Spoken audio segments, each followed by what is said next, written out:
Muppy.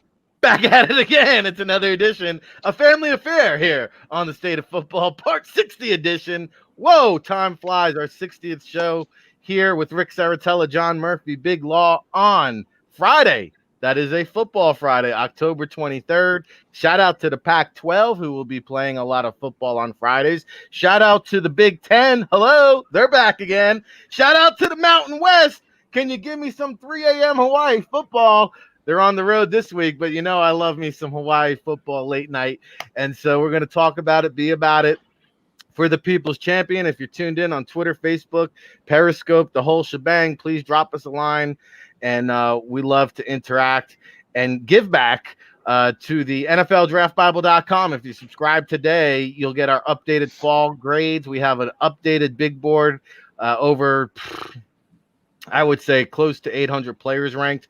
This year's draft class, Future Watch. Subscribe today, all access.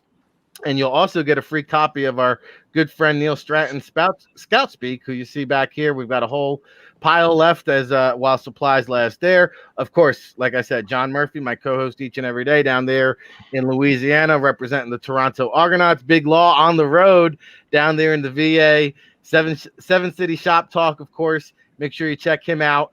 And we only have him for a limited time. So let's start off with Big Law.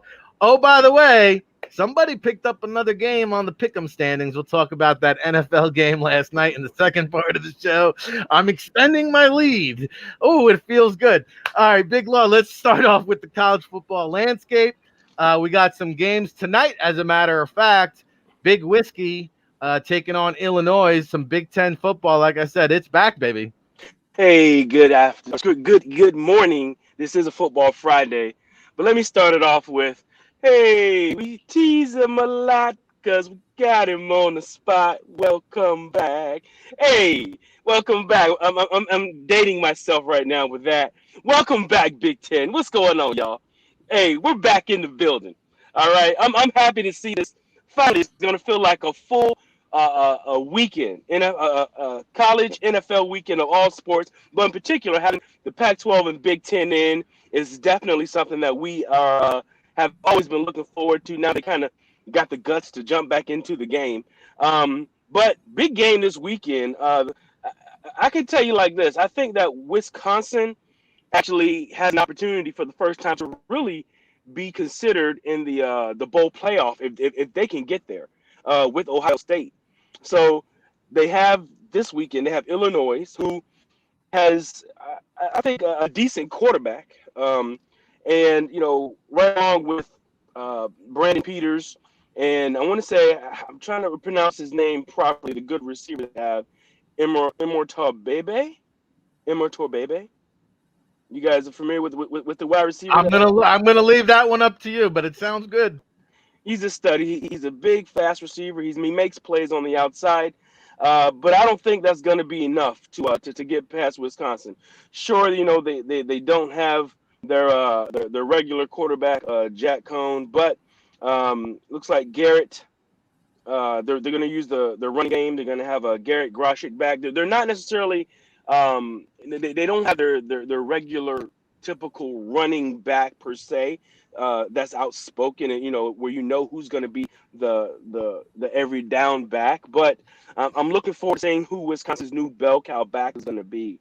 But probably right somebody now, from Jersey. The way it goes, it's always a running back from Jersey. That's true. That's absolutely right. I mean, right now they're a 19.5-point favorite.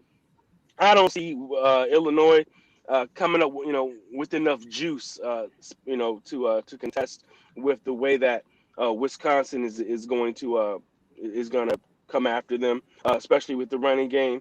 And then, of course, they have underrated defense always, in my opinion. So I'm looking for a 41-19 victory, Wisconsin. Whoa, 41-19, big boy style. I think it's going to be a little bit more sluggish. I think it'll be lower scoring than what Vegas is anticipating. Obviously, first game back. I do think Wisconsin will win. I just don't know if I see them as the 3 touchdown favorites that they are. We shall see. I think Wisconsin gets the W, but it's probably more like 10. as opposed to 20. John, I don't know if you care to weigh in on that game, but we also have a good one with Louisiana at UAB. The Raging Cajuns down there in your neck of the woods looking to bounce back. Yeah, and here's two teams that, winner is kind of controls their destiny in terms of bowl game and where they could end up, in this scenario. It seems like a little bit of a home field advantage when you're playing Friday night. For ULO going on the road. I think I would give UAB, a tight victory. But for ULL, if they want to maintain their control of the season here, it would be a big upset win on the road against UAB. Both teams coming in with one loss, but we have seen something, and that's why I'm mentioning you want to be in control of yourself, in terms of, what we've heard with the bowl games. Holiday Bowl saying they're out for this year.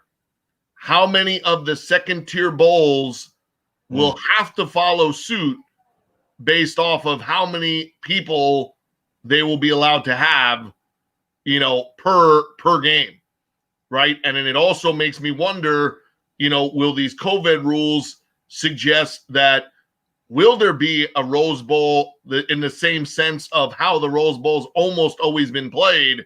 Because will the Rose Bowl and will the teams in those conferences want to play a Big Ten against a Pac-12 opponent when the whole reason we're playing these different schedules was to avoid all the travel and interaction, of teams from different places and different states, and things like that. So very interesting, kind of dynamic there to see it. But I got UAB, in this one in a close win over ULL, home team. There's the 3 points right there is UAB being the home team. A little ground and pound with my man Spencer Brown. Hey, back at it again here on the State of Football, Part 60 edition. John Murphy, Big Law. Let's go over. We got 4 games on the docket tonight, Friday Night Lights. We'll get back to that, but I want to get over to maybe arguably the game of the week. North Carolina State, ranked number 23, going into North Carolina, making that trek about an hour west, I believe. So Big Law, the 14th ranked Tar Heels, the 23rd ranked Wolfpack. I think this game is going to be a nice classic thriller.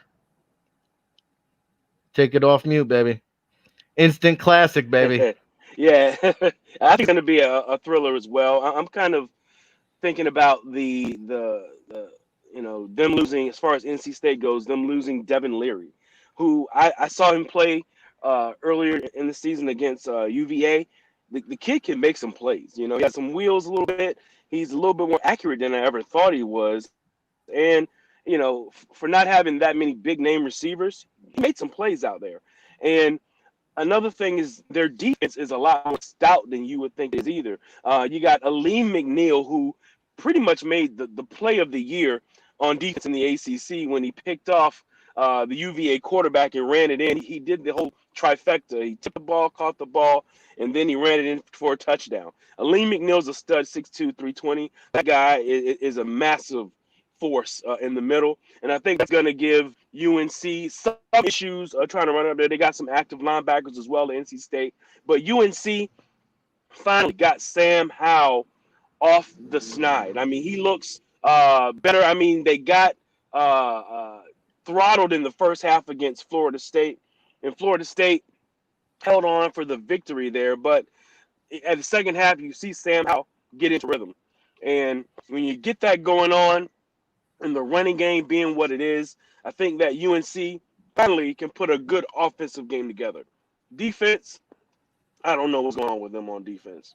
I know Chad Surratt, who I always kind of keep an eye on out there, is a stud. But, I'm still not confident in their defense. But the offense is all of that when Sam Howell's on, and I think he's on right now. Right now, UNC is a 16, 17 half-point favorite. I'm looking for a win for UNC by 12 points. Okay. All right. UNC by 12. I could see that. I think it'll be close to the end and UNC pulls away. We'll see if the Tar Heels can start blowing out folks like people are expecting them to. Of course, they were ranked number 5 just a week ago, I think, and now they're number 14. How about the Hurricanes, number 11? Big Law here with the Virginia Cavaliers coming in. We know you've got your finger on the pulse for this one. Well, this has been a Hollywood, what is the Hard Rock House of Horrors for the Wahoos. They've had the Hurricanes dead to rights a couple years ago, and then they lost I mean, the last 3 out of 4 years, the Wahoos have had some heartbreaking losses down there in Florida. And I'm just kind of thinking that if they go down there again and they're having these quarterback issues, I would love to see them come out with the win, but I don't know if it's possible. If Miami is playing to a level that they're used to playing at, with their talent level, and the Eric King starting to come into his own. Long as he doesn't turn the ball over, he has the wheels. The kid can throw, and then of course you always have the weapons. Whenever you're talking about Florida school, they're perpetually known for running backs, wide receivers. I mean, it doesn't matter. But Bronco Mendenhall has to come in with the sound game. I know last game they used 3 different quarterbacks, in 3 different ways. But I don't know if the Miami Hurricanes are gonna fall for the banana tailpipe, as to speak. They ran a lot of trick plays. UVA did, but they got to be settled. They got to run the ball, and they got to get the ball to their weapons outside. They got a 6'7" wide receiver. Lavelle Evans Jr. just became an All-American freshman watch list guy. Tony Poljan over the middle. 6'7" tight end. Terrell Jana. There's guys out there to make plays, but they have to not turn the ball over. You got to get steady play from the quarterback, whoever it is. So it sounds like you're going with the Hurricanes. Yeah, Hurricanes for now. Something might change on that car ride, though. Yeah. Between today and listen. I'm gonna get the business right now. Hey, well, we appreciate you hopping on and chopping it up, despite being on the road. Always good to check you out, and we know you're a big deal on Facebook. We always see all the big things you're doing. Where can the people find you this weekend? What do you got going on? Well, they can find me on Facebook. Just look for me. I'll pop up if I do a halftime show or a pregame show. You can look for my name, LAWRENCEJOHNSON. That's Lawrence Johnson. Also look for 7 City Shop Talk. You can get us there anytime live on my content. Love you guys. Thank you so much. All right, Big Law. Yeah, thanks for joining us each and every Friday. The Football Friday here, October 23rd, 2020. The State of Football brought to you by the NFLDraftBible.com. Boy, oh boy, we got a huge update going out with all of our big board fall grades. Man, if you're not a disciple of the NFL Draft Bible, get on board, NFLDraftBible.com. I'll drop you the Scout Speak book in the mail today. We'll send you over access to 300+ scouting reports. I got about 20 scouting reports Ryan Roberts just sent me. I got to upload today. So we've got, college football talk here, NFL second part of the show. John, some big news going on in the SEC. We're going to get to that in a moment. Let's backtrack. We had Big Law had to boogie, so we got his games in. Let's go back to these Friday night lights, though, because Tulsa, they've got some players on that defense, and I think they're going to go into South Florida here and really make some noise on national TV. Yeah, the thing with South Florida is they've recruited a lot of good players. It's a younger team. You saw when they played Notre Dame earlier this year, rotating kind of quarterbacks, trying to get their footing there of what they have. I think Tulsa, with what you've seen out of them, this year so far, this is a real good opportunity, like you said, for them to show that, hey, yeah, there's Oklahoma and Oklahoma State, and those are normally the big boys, in the state, but Tulsa has and is playing, good football. So I would expect Tulsa to get this one done. I think USF, it's a rebuild there. They're growing. They have some good athletes. Like I said, they've done a good job of recruiting, but I think, for right now, where those two programs are at, this is a very winnable game for Tulsa on the road, and one to kind of make a statement, like you said, playing Friday Night Football is a chance to make a statement to your recruits, and the guys that you have. And I think that right now Tulsa's in a better situation, more well-rounded in terms of offense, defense, special teams. I got Tulsa with the win. Yeah, they got those two big-bodied corners, Allie Green the fourth being the most notable senior. The underclassmen might even be better. I'm not sure. And then I think the linebacker there, Zaven Collins, is it? I mean, he's just been on a tear. So 3 guys on the NFL radar for that Tulsa defense. Big big football Friday in the state of Florida. Jacksonville State at FIU, also in action tonight. We talked about the tight end there on Tuesday's show with Russell Landy. So, 4 games on tap. Tulsa at USF, Jacksonville State at FIU, Illinois at Wisconsin, and Louisiana at UAB. Now, we'd mentioned the Pac-12 worked out a TV deal. They're going to be playing a lot of Friday night lights as well, so that's going to make our football Fridays a lot more fun. Of course, tomorrow, the NFL Draft Tailgate Show. We'll be previewing more college football games. There's a lot on the docket, a lot to get to, a lot of Big Ten matchups. We'll put them in the spotlight. So tune in for that, 10 a.m. Eastern. David Turner and Ryan Roberts join us for that one. It's a big roundtable discussion and a real lot of fun. A college football pregame show with the NFL Draft Slant. We got some more marquee matchups on the docket. Before we dive into that, since we aren't going to really preview any SEC games here today, we'll save that for tomorrow, John. But there is some big news. TJ Finney getting the call up here for LSU. I was questionable with Miles Brennan when I saw him out of the gates in the first game. He's been streaky. He's flashed, but just not getting it done for the defending champions here who have, so quickly fallen. And they've fallen far. Yeah, so here you have a lower body injury. I guess we're doing NHL playoff injury list provided by LSU. So understand why, you don't want to kind of give it away, what exactly is wrong. There's been a lot of kind of probably non-objectivity around the style of play and how things have gone. Bottom line is you're playing South Carolina tomorrow. They have their own quarterback situation. They went with the transfer kid who knows the offense. Mike Bobo's done a very good job. You saw how they played last week against Auburn. If South Carolina runs the ball, doesn't turn it over, and plays like they did defensively last week, this is going to be another 4-quarter game, that we've seen what's happened so far, able to make a bit of a comeback against Mississippi State, not handle your business on the road when you should have been at home against Missouri. So a lot of extenuating circumstances and factors, playing a road game 2 days after you thought you were playing at home, going away from a hurricane, but still it was Missouri and Missouri's roster against LSU. There was absolutely no reason that should have been a 45-41 type game.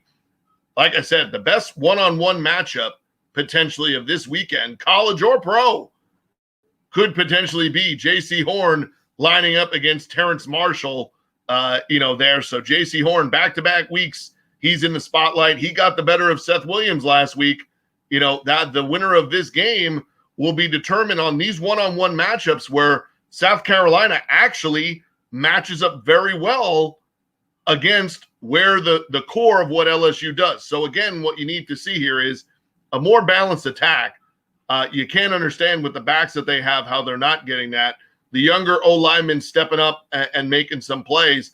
But here's TJ Finney, who, if you want a body type, it's Jamarcus Russell, right? You're going to see this kid and wonder, how is he not the guy playing day one? But he is a redshirt, freshman. He's 240 pounds, 6'6", has a howitzer, for an arm. But watch out for when or if they bring in Max Johnson, to this game, as he has a real athletic ability. He's more of that run pass option guy that you could actually see him run as much with it as throw. So I think they give you a combination of those two guys tomorrow, and it will be very interesting, as we mentioned, if at quarterback TJ Finney can use that deep arm that he has to any efficiency and they get a little bit of a roll going. Can Miles Brennan get his job back immediately, or could this be open for business? Because they are open for business, right? They're open for business in the sense of they have their eye on the transfer portal for next year, and they are a final 3 for Caleb Williams, who's the number 1 quarterback in the country. And one of those other 3 is Maryland, who is his hometown team. So in reality, LSU is very much in the mix to go get themselves a stud quarterback, as it's Oklahoma, LSU, and Maryland are the three choices that the number one quarterback in the country is down to. And like I said, he is from the D.C. area, so, kudos if Maryland's ever able to pull that one off. But you can tell that LSU is open for business at the quarterback position, and I think that's a big opportunity again for South Carolina to make a statement, because beating LSU, even if it is this version of LSU, is a huge step in the right direction. So we said A&M, after losing to Alabama and coming back with a big win in Florida, that last week, doubling down 2 weeks in a row and winning was big for Kellen Mond.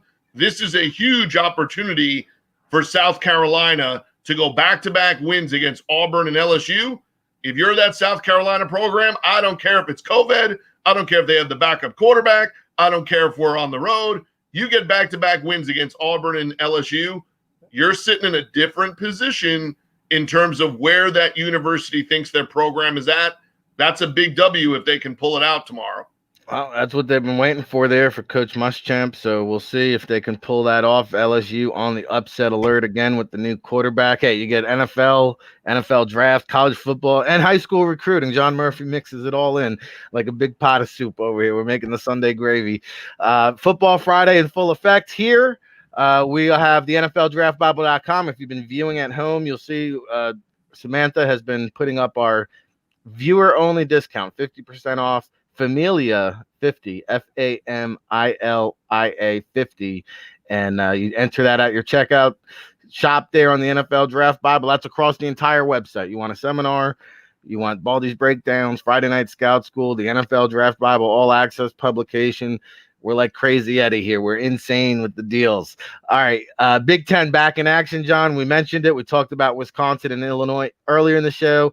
We've got a really good one here. You could argue this might be the game of the week. Number 18 Michigan at number 21 Minnesota, who is a field goal favorite, but the way I view it, this is one of those coin toss games. Right, easy for you to say. Coach Kacky's getting what he wanted. He wanted to play. They're playing. We mentioned no Nico Collins, in that one, but Rashad Bateman is back in, opted back in, and will be playing for Minnesota. This is one of the teams, probably the primary team in my mind, that could be the next, how Miami played most of the first 6 weeks of the season, how North Carolina got in the mix. To me, Minnesota has a chance with PJ Fleck, where that program was at the end of last year, and with the roster they have, with some of the guys that have opted out.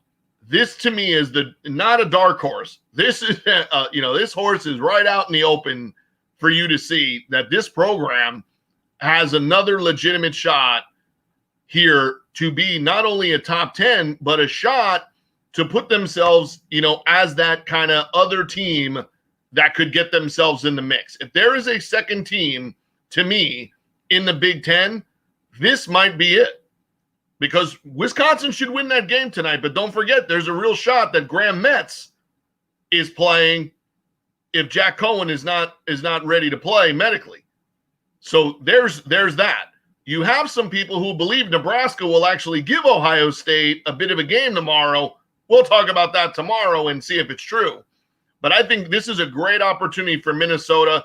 Well-balanced offense. They have the starting quarterback and a Wildcat quarterback, and that gave fits to teams last year. So Michigan has to come out, be able to run the ball, and that defense has to play the way they did the majority of last year. But Michigan, in big games against teams who know how to score, have had trouble containing the scores of those games. I will not be surprised if this is not only the beginning of a coming out party a little more for Minnesota, but if they couldn't possibly run the table, and have a shot to be the other Big Ten team that tries to make some noise and be in the top 10 when all is said and done. Hey, I agree with you. I'm a big fan of Tanner Morgan. I think it's going to be a coming out party for him, but honestly, I got news for you. This is really the big coming out party for PJ Fleck, Coach Fleck, right? Because here he's going to grab the people's attention. And this is a program now that's really built to win. He's now got all of his recruits in there over multiple classes, right? And guess what? PJ Fleck has become the coach that Michigan thought Jim Harbaugh was. And, you look around the league, all these NFL teams looking for the next big thing, the next young up-and-coming coach. Don't be surprised if Coach Fleck starts getting his name thrown into that conversation, much like Coach Rule, right? You saw Fleck build up a previous program at a smaller conference, come to the Power 5. He's doing it again with the same mantra. I mean, hey, you leave a school and you steal their slogan too? I mean, I know you copyright row the boat, but hey, you brought that over to Minnesota, and he just can't stop, won't stop. I always said, letting PJ Fleck walk out the door there when he was at Rutgers on that staff, man, what a mistake. Imagine that. All right, so I got to bring it back to Rutgers. Don't worry, tomorrow we're going to sneak it in, that Michigan State game. I guarantee you that. Let's go over to the Big 12, John, number 17. The Cyclones of Iowa State, number 17, going into Oklahoma State. The Cowboys are riding high, number 6 in the nation. They have college football playoff aspirations. Coach Gundy's got his mullet swagging. What do you see here? Yeah, and one thing that Oklahoma State's been able to do is they've been able to play really good defense, run the ball, and then just figure out their backup and their number 3 quarterback, do enough passing to kind of get them through. Now, that's worked because they've pretty much played, well, nobody. Okay, I got it. They played Tulsa, but that wasn't originally what they were doing. They got Tulsa because it's a home game and it's a local. West Virginia, one day we'll be back in business. And, well, last week, Puka Williams jumped ship after getting destroyed by Oklahoma State. So that's not exactly a murderer's row leading into this game, whereas Iowa State, ULL, and we know what happened there, upset. They've played TCU, they've played Oklahoma, and they've played Texas Tech.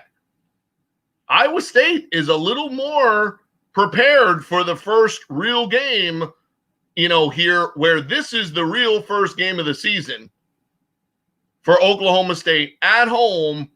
And really, when you look at it, yeah, they'll have to play somebody with maybe a better brand name the rest of the way. But this might be your one real stumbling block that's left in your schedule for you not to be able to run the table. There's not another game I think I see that Oklahoma State's going to play where it's going to be, less than them being a 3.5 point favorite. The rest of the way. So the interesting part of this matchup is both teams want to run the ball. Both defenses have held opponents under 100 yards running the ball. So really it's who can make those plays, and does the difference between having Brock Purdy, who can game manage you and you can win, but also has proven that he can be the best player on the field for Iowa State and help them win the game. I think that having Brock Purdy over what they're playing at quarterback right now at Oklahoma State without their starter can be the difference in the game, because that's what happens now. Can Oklahoma State throw the ball when they have to in a big moment and not have turnovers? Because you're not going to be able to just run, like neither team is going to be able to just count on that run game, even though they're both averaging about 200 a game on the ground. Like I said, both defenses are holding opponents under 100. So I think Brock Purdy is, he's shown it to date. He has another real opportunity tomorrow. And you already broke the hearts of one Oklahoma team. I'll double down and go Iowa State again, because these are becoming games that it should be less and less surprising. And we got to stop saying Oklahoma State or Iowa State, as the dark horse or as the upset alert. The upset alert is that you're playing against Iowa State, and now they are as formidable an opponent on your schedule as they have. There's not many other coaches. We mentioned Billy Napier. You just mentioned, PJ Fleck. There's not a guy that has had more influence on changing his program and the attitude locally, in-state, and nationally than Iowa State's coaching staff has in the past 3 years. Now, I get it. You get Brock Purdy. That's a home run, and he has a lot to do with it and deserves a lot of credit for it. But you start thinking about what we used to think of Cyclone football and what we are talking about them now. That's an incredible job by that whole institution. But that coaching staff deserves a ton of credit for turning a program that was in the basement for a long time. And they are way out of the basement, and they are moving on up faster than the Jeffersons. And you could, if they beat Oklahoma State, you'll see them right outside the top 10 next week. Yeah, I mean, hey, listen, it'll be unfortunate in a way because I think Oklahoma State is really the last hope for the Big 12 to get into I mean, we all know there's going to be no Big 12 in the college football playoffs, but they're riding high at number 6 and sitting right there. And I'll tell you what, yeah, Matt Campbell, hat off to him and his staff because, yeah, that program was a dumpster fire before he showed up, and pretty sure he recruited Brock Purdy. So if that's the case, hey, he deserves all the credit too. And if I'm a big time program, like I know they're in the Power 5, but if I'm a SEC or Big 10 school looking for the guy here, to kind of elevate my program, I mean, Matt Campbell, I think he's a really good he could probably be a good NFL coach, but I think he's made for the college, man. This guy, for where he's at in his career, I'd be looking at him for sure for a major program. All right, this is a major program. The State of Football, 60 episodes. Can you believe it? We've been doing this with all the weekends in between, I guess 3 months now, John. So congratulations for not killing me yet. And here we are, breaking it down for the people. We go around the league each and every weekday, 9 a.m. Eastern. Of course, 10 a.m. We got the NFL Draft Tailgate Show. And it's brought to you by the NFLDraftBible.com. Make sure you log on, take advantage of our listening promo code, Familia50, save 50% off the entire website. And I guess what? If you sign All Access, we're undergoing some changes there. We're going to have a lot of premium content and stuff for our All Access subscribers. So when you go All Access, you'll be able to unlock all the magic, all of our premium content, and we've got a lot of great coverage lined up for you. I promise you, nobody is going to be delivering NFL draft content like the NFL Draft Bible Familia. Great staff that we're working with there. So shout out to everybody. All right, it's time for the NFL. I'm 62-30, or now I'm 63-30. John is 60-33. I have a 3-game lead here. Almost to the halfway point of the season, I'm starting to extend my lead here a little bit. And, listen, I'm not trying to smash the Giants by any means. It just seems like it doesn't matter who the GM is, who the coach is. It's been a revolving door. And you know what? At the end of the day, they proved it last night once again. It's the same old Giants. I mean, they are literally inventing ways to lose. They do it consistently. Your boy Daniel Jones was at it again. I mean, rumbling, bumbling, stumbling to the end zone. Classic strip sack, like I told you. The one-liner on Daniel Jones, for me, folds like a cheap suit when the pocket collapses. That's what you saw there at the end of the game. Evan Ingram, nice guy. Probably a little too nice, a.k.a. your soft brother. Wouldn't be able to play for my team. I see Giants fans saying, oh, we got to trade Evan Ingram. Who the heck you think is taking that guy? What the heck is somebody going to do with an Evan Ingram? But, I'll get down off of my Giants perch there because the Eagles, they flew, they swooped, they stole the game. You saw it there, 2 touchdowns in the final 5 minutes of the game. And now the Dirty Birds, 2-4-1, sitting atop the NFC least and extending my lead over you, John. Exactly. Here we go. My only non-distress call is that you're going to have a lot of Cardinals and Raiders picks the rest of the way. So no matter who those teams are playing, I got to go the other way just to figure it out. Thanks, Russell Wilson, for the W that's upcoming. We'll get to that later. But here's you mentioned it. you have a chance. You're playing good defense, which you should be playing against, an ever-changing offensive line, and the factor that they're literally out there with their practice squad, wide receivers, right? No disrespect. Travis Fulgham is tied Terrell Owens 3 touchdowns in his first 3 games. You're out there with John Hightower, and you're out there with Greg Ward. You got Richard Rodgers making an appearance, in a bit, for the Eagles last night as their backup tight end. Was that Thurman Thomas or was that Boston Scott? Because they made him look like a Hall of Famer. Yeah, no doubt. I mean, and you see them, they're rotating Lane Johnson, right? I've seen a lot of interesting rotations in college and pro football. You don't normally see the offensive tackle being changed on the fly. It's like every time he needs to get that ankle retaped, is very interesting. The other thing I thought was interesting is, we mentioned it. First off, Mr. Slide Head First is still in effect, which is just a matter of moments before that turns deadly again. Cringing. And I'm also very interested that I saw that with Lane Johnson. First off, you are a tough MF, for sure, because you're playing with that ankle twice and you have no knee braces on. You don't wear high tops, and you're not, spatted up to your neck at this point. Man, I tell you what, I give you credit because that's how you got to play in order for him to be as athletic as he is as a tackle. But boy, kudos to somebody who's had the leg injuries that he's had, and he is not out there with every contraption known to mankind that he could be wearing. But that came noticeable.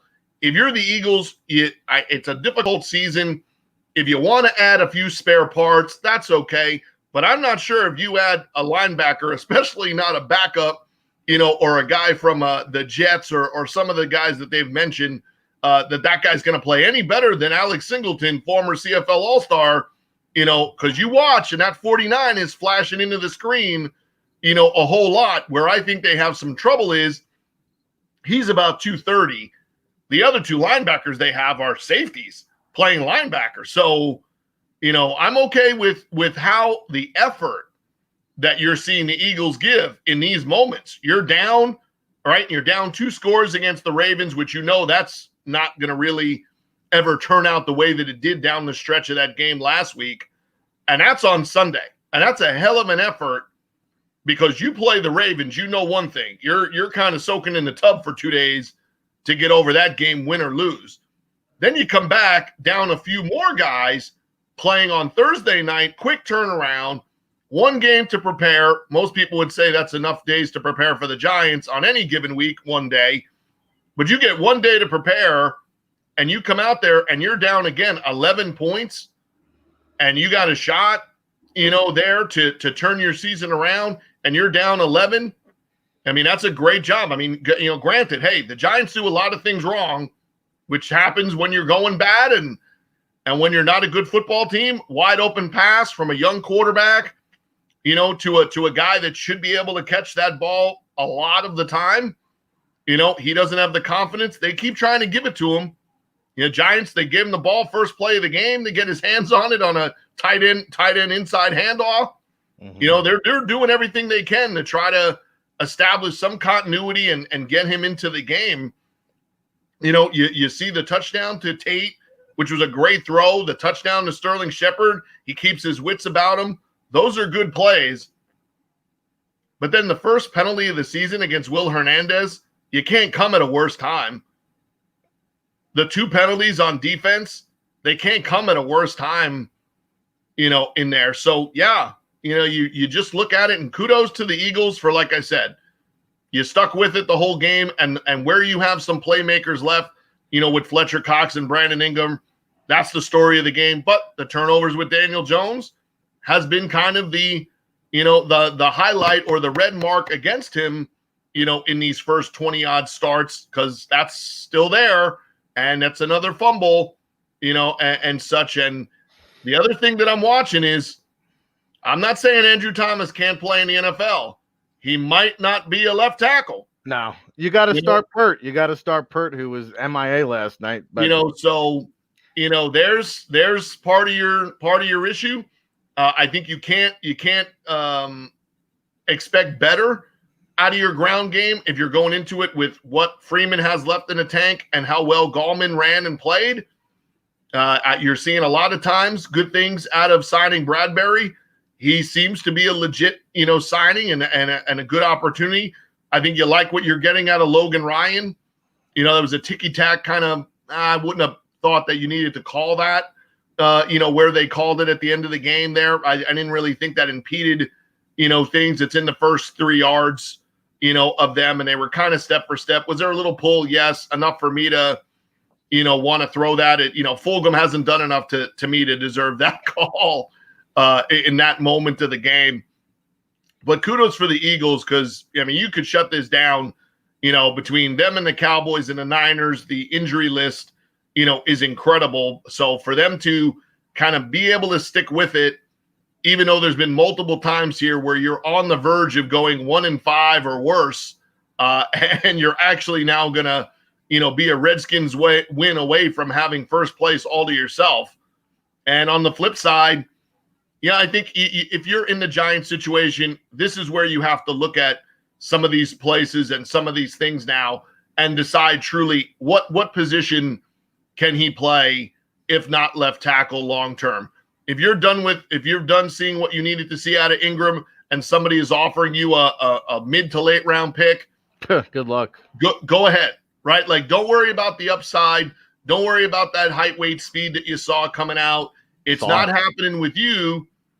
It's not happening, right now in that offense. Try to make a move, and even try to make it player for player, right? Maybe find another team that has a tight end, that would do a swap that's in that same scenario as you are. If not, if I'm Miami, if I'm Bengals, if I'm a team that's, kind of on the come. Kyle Rudolph is still with the Vikings. They're not going anywhere. Hey, give him a young guy in exchange for. I would try to do something. I would try to do something with them, but I think that's a difficult situation. It's hard for them to see, but where that you have a chance, but when it kind of comes around, right? If you want to give the Giants something to look at, you had them early, but your young players and your communication, you cannot have practiced the run on the field, New England Patriots style, last second punt, and not have the guy uncovered ever look back. That's a touchdown. The punter would have thrown it to Corey Ballantyne. It's a touchdown. There's nobody out there. The Eagles got screwed. They didn't want to waste a timeout. You ran them on last second like Belichick does. You caught them. They either were going to call a timeout or give up a touchdown.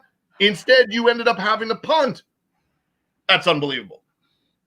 It is, and the bottom line is this: New York Giants football, man, it's just soft. It's soft. There's no toughness, and that's why the Eagles came in and stole that game with their B team. I mean, you got their third string running back. You make him look like a Hall of Famer. I don't know. I hope they can turn it around. The Eagles, I'll tell you what, when they went to the Super Bowl, I think they were 9-7, so they're going to believe, right? The story of the underdogs. You quote me on that. New York Giants football, you're soft, bro. You're soft. Come to my backyard. Come get tough, man. Let me show you something. The state of football here. John Murphy, Rick Saratella. John, you said something very disrespectful to me, man. You ain't giving my Arizona Cardinals no love. Total disrespect. I know you're not paying attention, but this team, really, everybody wants to make it about this high-flying Cliff Kingsbury air raid. But last week, I wouldn't be surprised. I think they ran the ball more than they passed the ball. In fact, I will go on record and say, outside of maybe the Ravens and maybe the Titans, maybe one or two other teams, the Cardinals have the most balanced offense in the league. My guy, Chase Edmonds, I know you've seen him. He's revved up. They got a nice 1-2 punch there in the backfield. The weapons are unlimited. And now the defense is starting to come around just a little bit. All I'm saying is I don't know what it's going to take for the panel of guests to come on board, but I'll tell you what, if you and Ralph by Monday don't see what I see after the Cardinals pound the Seahawks this week, I don't want to hear the excuses. The Cardinals are coming out victorious.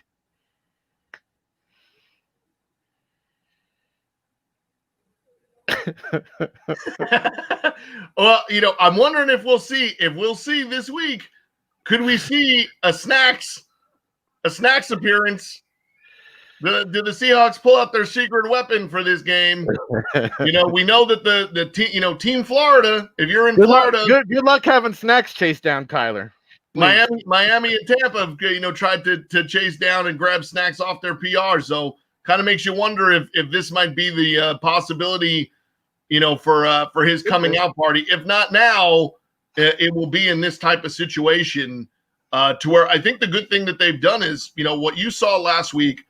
If you're looking for what you're saying and riding that wagon, it's that, hey, he was really 10 for 20. This wasn't a Kyler Murray just masterpiece, last week, but yet the offense ran smooth. They had some big plays anyway. They still had a lot of big moments in terms of yards per catch and yards per play. And you have a double-headed weapon there in terms of, they're running with Drake. Now they're running with Edmonds. You still have the quarterback, running efficiently. You're getting closer, to what you saw out of the Ravens, the last 2 years.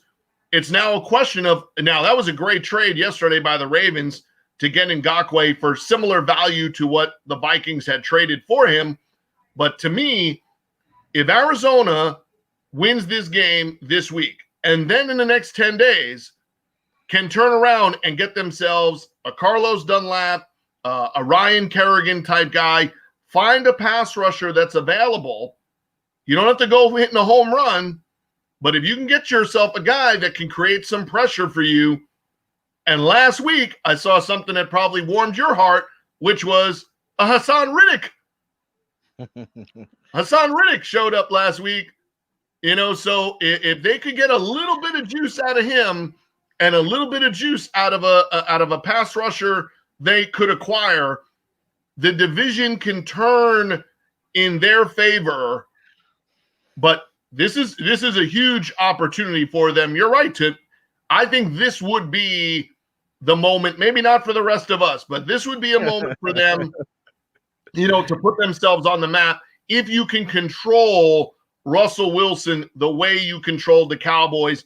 Cowboys had 3 weapons, easy a worse O-line than Seattle. But Russell Wilson playing the way he is, if you can control that this week and come out with a win, and it's again more of that 25 to 28 range, both teams, and it's not just a shootout win, then I think you're starting to establish the factor that it's a balanced attack. They're playing good defense, right? They're holding opponents to 17 a game. Well, here's an offense. Let's see if you can control these guys to 17 a game. And how does DK Metcalf play when he's matched up against a real guy? Well, here we said, Patrick Peterson. Here's a moment for them to really establish themselves as, hey, we have it going at all 3 phases, because the one phase that Seattle is struggling with is that defense. How will Seattle match up? You don't have a pass rush. You probably don't have Jamal yet, right? You can sign and re-sign Michael Kendricks and try to do some things differently. That might be the difference. If there's a game right now that could teeter on the performance of the quarterback, here is a performance where Kyler Murray could outperform Russell Wilson, and that will be the moment. That will be what we're saying. To win against Seattle, your best player on the field is normally not better than theirs. And Arizona has a fighting chance with Kyler Murray to have the best quarterback on the field. If they win, that's going to be the reason. Until that happens, I'm still going Seattle. Well, he can and he will. And we'll come back next week, and I'll still be hearing about how the Seahawks are better. I'll still be hearing Turner about Russell Wilson for MVP. But, just, hey, remember, you heard it here first. And to your point, I'm looking at you, JJ Watt. Come on over. Come on over to the Cardinals. That would be something. All right. We got a few minutes left to play around with on the AFC side, John. The Steelers and Titans, a colossal sized matchup. Again, flip a coin. This one is going to be a bang 'em. Yeah, and here it is. We mentioned certain guys have opportunities this week to change the dialogue in their favor. And so you saw last week, with how Tennessee played, they've come off the COVID issue and looked really good. Last week, they doubled down and go and play a tighter game. I don't think most people thought the Texans were going to extend them that way, but Derrick Henry just takes it over. Well, their offense and the way they play, they have the right style to slow down Pittsburgh's pass rush. Because if you run the ball, that's going to slow it down, especially if you gash them early. They're going to be playing without Devin Bush. Robert Spillane is a very good-looking, younger player that can fill that role, but minus the big plays and the explosive athleticism that you saw to Devin Bush. The interesting part will be how Pittsburgh matches up on the outside if they try to buckle down to stop the run. And here's Ryan Tannehill, one more opportunity to showcase the difference in who you once were thought to be and who you are now. Because if this game goes on your shoulders to play action your way to making plays, so far so good, but here's your real test, right? Like Buffalo, we know what they've done offensively. Defensively, they're not playing to the caliber that they did a year ago. They're certainly not playing to the caliber of the Steelers. Tennessee has every chance to go in there, stay undefeated, and keep the train moving. The Steelers have the Titans, followed by the Ravens.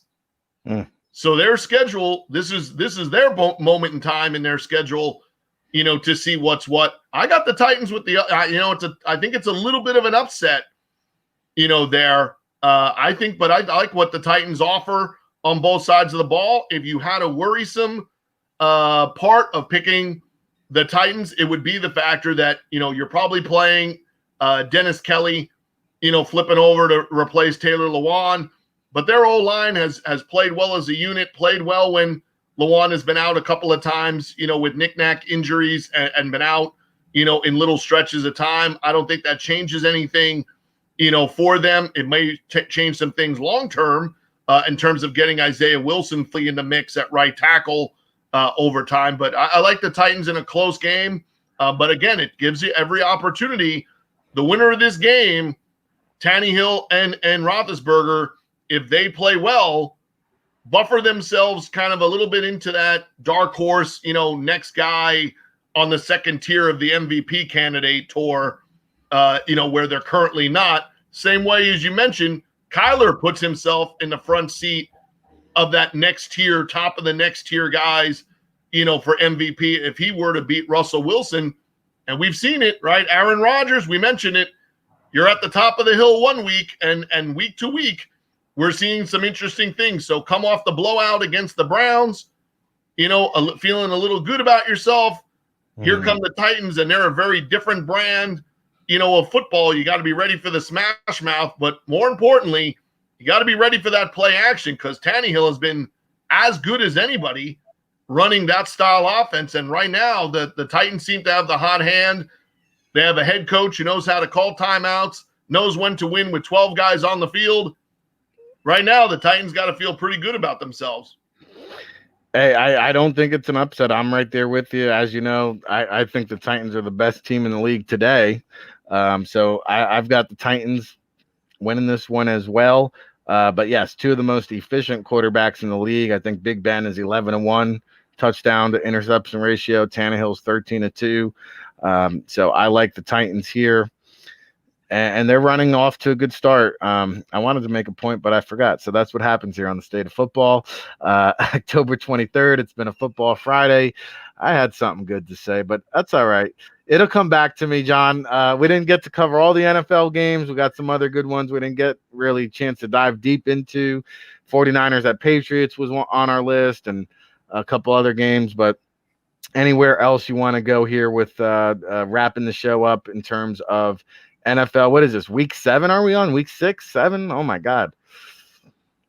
Well, I do like that, for your sake, the NFL must have been listening, as they did give you the Sunday night special is now the Cardinals and the Seahawks and the Cardinals. So somebody's listening there. Somebody also realizes it's good ratings anytime you put Russell Wilson, into a primetime matchup. And I think having, these two guys, for the NFL's sake, there's always a lot of interesting talk or negative talk, about players. You can't get good enough responses when you listen to those two guys talk about themselves in terms of the way they come across, the way they lead their teams, the way they are, in their communities and stuff. You don't get, better quality players in the NFL than a young Kyler Murray, and what Russell Wilson has done, pretty much from the first day, he got into the NFL. So I think that's great that they put those two guys on prime time, give the Cardinals their due, to kind of make a statement after the way they played, on Monday night. I think if you want an interesting game, great that we know where the Big 12 is playing. Excuse me, the Pac-12 is playing Friday nights. We know the Big 10 is coming back. Interesting game for if you're looking for that outside Power 5 team. It kind of comes down to this game right now at this point of the college football season. Cincinnati at SMU. Winner is probably around top 10. Loser, well, you're back down to the secondary bowl committee.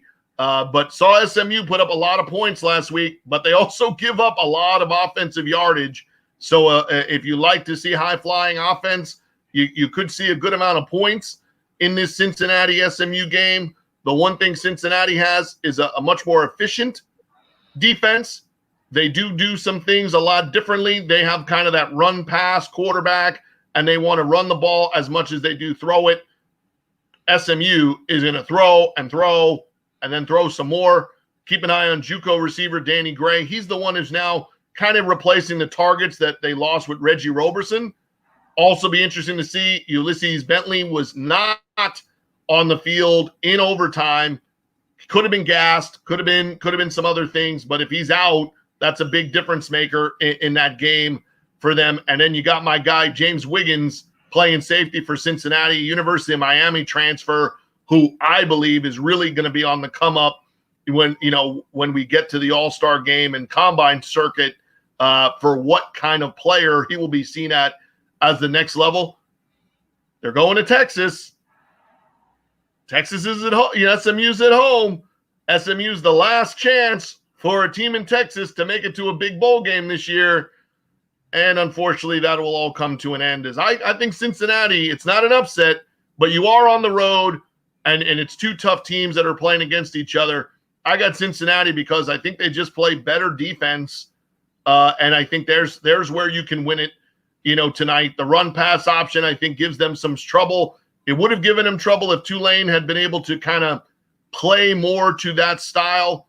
But I got Cincinnati winning a close one, but here's the winner of this game is going to solidify themselves as being that dark horse like UCF has been the last couple of years. An undefeated 6-0 or 5-0 team from outside a Power 5 conference is going to give themselves at least a fighting chance to be considered. And probably if they go undefeated the whole way, gets themselves a New Year's Day bowl against the team that doesn't make it. Yeah, I mean, listen, I like the Cincinnati Ball Club. I think they might run the table here. They've got a dynamic safety duo. The other kid is not so bad either. And Kyle Granger, you mentioned Danny Gray. I like the tight end there, Granger, who, is kind of like Joseph DeGaurier, where you don't know if he's an H-back, a fullback. He's kind of like 6'2", 230 range. But he can, be kind of a mismatch weapon depending on where you use him on the field. So keep a lookout for that. Of course, the quarterback there, Buechele, looking to kind of state a case for himself here. And we will see tonight. 4 games on the docket, Friday Night Lights. Woo! We're just heating up in the college football season. We're just heating up at the NFLDraftBible.com. We've got the scouting reports flying in. If you want to gain access to our virtual edition, NFLDraftBible.com. We've got the 50% promo, Familia50.